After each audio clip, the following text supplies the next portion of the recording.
everybody! So if you're here from my Instagram, you know who I am. If you don't know me, my name is Vinnie. I'm a 20-year-old trans man and I do makeup online. I make lots of silly reels. I'm a reels poster, guys. And TikToks. I make my silly little TikToks about my makeup and my cosplays and people enjoy them. So I was like, let's make a YouTube video.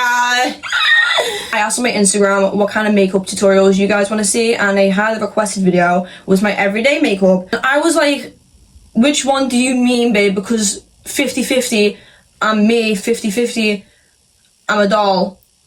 So I'm going with the latter. We're going with me, babe, because a lot of people do actually want to know what I go out and about looking like, because you all want to be me. Everyone want to be me. Anyway, if you've come from my Instagram, you already know me, you know a bit about me, so I don't really need to explain myself. But if you're new and you're just seeing me for the first time, aww. I hope you enjoy. I hope you like my silly little videos, because I don't like it. Taking every fibre in my being not to regurgitate and throw up at my own reflection in the camera. Try being an influencer for a day. She was right. This is like a humiliation ritual, okay? So, let's get into it! There's like a weird stigma around trans men doing makeup that doesn't like get talked about a lot. Once you come out as like a trans man, people start to like narrow you down into a like small version of masculinity that they've got built in their heads, you know what I mean? Have a picture of masculinity, and then if you don't fit into that little box, you're a chaser, babe. You're a chaser, you're a chaser, you're a chaser, you're a chaser. Does not defeat the point. Why transition if you want to do makeup still? Because I want to! Cis men wear makeup all the time, babe. But when a trans man wears makeup, kill everyone. He's a faker. He's a faker. He's a faker, guys. Liking makeup doesn't make me any less of a man. It shouldn't make you any less of a man. It doesn't validate my transition. I want other trans men to see that they don't have to give up what they love to do to be viewed as who they are. You know what I mean? Do you catch my drift? Do you catch my drift? If you're a trans man who likes makeup and wants to try makeup but you're scared of judgment, this is your reminder that you are absolutely valid. Your self-expression does not take away from your identity whatsoever. Do not owe anybody masculinity. You're allowed to express yourself in any way you want to express yourself, babe. Anyway, I don't know if we're rambling on. The point of the video. Let me get into the point of the video instead of just chewing your ears off, okay? A little reason like why I make the videos I make, why I openly dress feminine even though I am a man. I don't see a lot of trans guys that are like openly love makeup, I guess, and dressing feminine if they want to dress feminine, etc. And I know for a fact there's other trans guys out there that love makeup as much as I do, and they also feel the same way, that there's no representation really for trans men that do makeup. They're in like this limbo of having to be the super masculine stereotype of a man, and then wanting to be themselves, which may be more effeminate, more creative. This is me saying you can be as masculine as you want to be and still enjoy makeup as much as the next person. As much as your next average Joe down the road, you can enjoy makeup as much as you want without that stereotype of, you are a little trans man, you have to do this, you have to do that, you have to be absolutely massive and bulky and get to the gym, you have to go to the gym. I mean, you can go to the gym, like, that's great, but you could do that with a bit of gal liner on. Well, who's stopping you? Who's stopping you, babe? Anywho, let's get into the makeup. Let's get into the makeup, babe. This is me everyday makeup. I don't wear foundation every day because who can be fucked wearing foundation every day? Because who can be asked? Starting off strongly with e.l.f. concealer. We only use concealer today, babe, for this everyday makeup that I do. This is the makeup I do most days to just go out and about. I rarely go out without makeup now. I used to never wear makeup because I was also under the impression that if you're trans, you can't wear makeup. I broke out of the chains and shackles that were holding my brain. I broke out. You break out. You should break out. Anyway, concealer. This is my placement. Boop, boop, boop. You don't want a lot, cause you don't want to be like white as a fucking ghost. Because this is like a very light concealer, I can't lie. It's not my shade, but it's fine. It's fine. I've just put it like on my eye area, my nose, and then I've just covered like a bit of acne, because you know what, you boy got acne. With the eyes, you want to blend inwards. I've noticed I'm a very rough blender. When I see other people do their makeup, they're very like, bitch, no. I want to be quick. I want to be speedy. I've got no time to fool around, okay? I have things to do, places to be. So like, sorry, excuse me if I'm like beating up my face. I want to be efficient, babe. Why can't I see? My contact is fucking up. Can you see it? There's a hair on it. Oh my god. Can you see the hair? Anyway, it's next. Contour! So, when I do my masculine contour, I always drag it across and down, because you want to accentuate your cheekbones, babe, okay? And then we're also going to do this. That was a bit much. It's whatever. It's whatevs. And then blend downward. That might have been a bit too much, you know? Because that looks a bit excessive. It's okay, we'll fix it.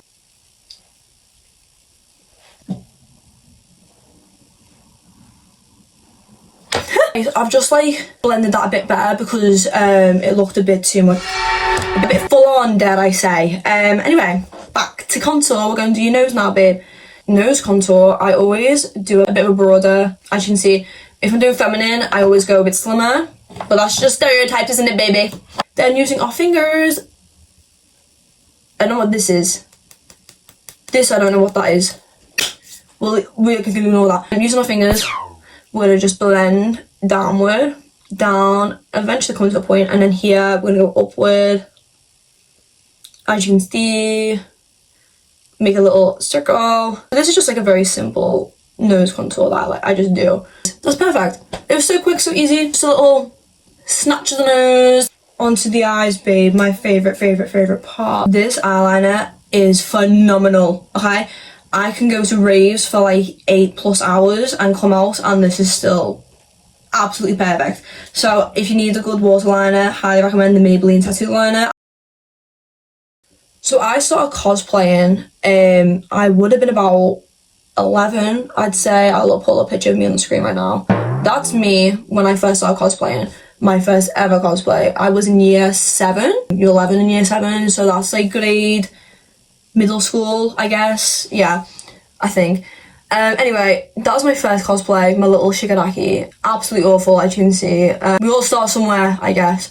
Ever since then, since I put on that first little mangled blue wig, oh my goodness gracious me, my life was changed forever. Through me putting on that stupid little wig, I made so many new friends, joined so many communities, found how to express myself through makeup and creativity. Makeup for me has always been very much a form of self-expression. I've always been an artist ever since I was a little artist, I say. I've always been drawing, doing art, doodling, writing stories. I've always been very creative and I've always found my form of self-expression through creatives, which is probably because I'm really tizzy. I'm very autistic, who can tell. Regardless of me slow behaviour, I've always been a very creative person. In the same sentence, I've always been a person who doesn't know who I am. What's the word for that? No sense of self, I'd say. Also, using Jim Charles, by the way, right now I'll just do my eyes. As you can see, I just started. I shouldn't have done that. I should have talked through it, but it's okay. I did a black waterline, as you can see, and now I'm going in with more of the James Charles that I've had since 2018. It's gonna give me pink eye. I'm gonna get pink eye, but it's okay. I'm gonna go in with this dark brown shade here on the brush like this. Do you know what? I don't know anything about brushes. I don't know the first fucking thing about what a brush does. But this one looks like it belongs on an eye. This brush is also 7 years old. I stole this off my mum. No, I stole this off my mum when I was 11, so it's 9 years old. As you can see, I just darken the inner corners and blend upward towards my inner corners. Oh my god, I'm like a professional, guys. I'm a professional. Darken the inner corners as much as you'd like. I like to go a bit emo, if you couldn't tell. If you couldn't tell that I was emo by the little cream jumper I'm wearing right now, that I was also wearing in the last video. That hasn't been washed. Obviously I'm emo, look at me. Look how emo I am, guys. I'm so emo. And now what I want to do, I'm going to grab a little bit of ring light, the best bitch in this whole fucking palette, on your finger, babe, and just do your inner corners to brighten it up a little bit. This just brightens up your inner corners. It's very cute, very chic. I'm going to take a bit of ring light and put it on top your nose. Boo, boo, boo, boo, boo, boo, boo. Cuteness. Being an autistic teen who struggled very much with self-identity, academics in general, I found a lot of comfort through cosplay / makeup because I could transform myself from me, who I didn't know what I was, into someone I knew who was. Does that make sense? And changing myself from me, little old me, to a character that I fucking adore, it gave me such a boost of self-confidence. Like, I could be that person. Do you get what I mean? Maybe I sound like a little dumb. Maybe I sound like a little stupid boy. Anywho, time for lips. Opening James again. I'm a very resourceful person, so I use this palette for basically everything on my face. I use it for blush, contour, lips, eyes. It is a very versatile palette, dare I say, and I have it. So I'm taking this colour right here and this colour right here on the brush. This brush is also very old. It's glued together with some micropore tape that's changed colour because it's that old. But it's okay. It still works. A brush is a brush, babe. And then I'm going to slightly overline. Not really though. And then underline. And then blend downward. As you can see. And then use my finger to blend. Perfect! Vaselina. Did you know my karaoke song is a Gasolina? Sushi! Open up the Vaselina and we're taking a little double up. It doesn't have to be the pink one, but I like the pink one. I usually use the normal blue one, but I don't know where it is. I stole this off my best friend's boyfriend. Thanks, babe. Because I don't know where mine is. So I'm going in with a freckle pen that TikTok shop sent me. I'm such a little influencer, right? Anyway, we're just gonna dab a little few freckles on. So I have freckles. You can kind of see, I've covered them up obviously because I've got concealer on. But in the winter, which it is right now, they just disappear. Like, they only come out really in the summer, which kind of upsets me because I love having freckles. This little freckle pen TikTok shop sent me, I fucking adore it. You just want to blend them in. You don't want them to be like too... Sorry, did I scare you? I didn't mean to jump scare them. You don't want it to be too prominent, I guess. That's basically my makeup done. It's a very quick video, very bang it out, bang it out, bang it out. It's a quick snap. Yeah, anyway. Thank you so much for watching my YouTube video, guys. Let me know what other videos you want to see. I assume you want to see this makeup too, which is my other everyday makeup. That's my femme makeup compared to my mask makeup. So I'll do that next, actually. I will do that next. Okay. Ta-ta. Bye, slags. Bye, slags.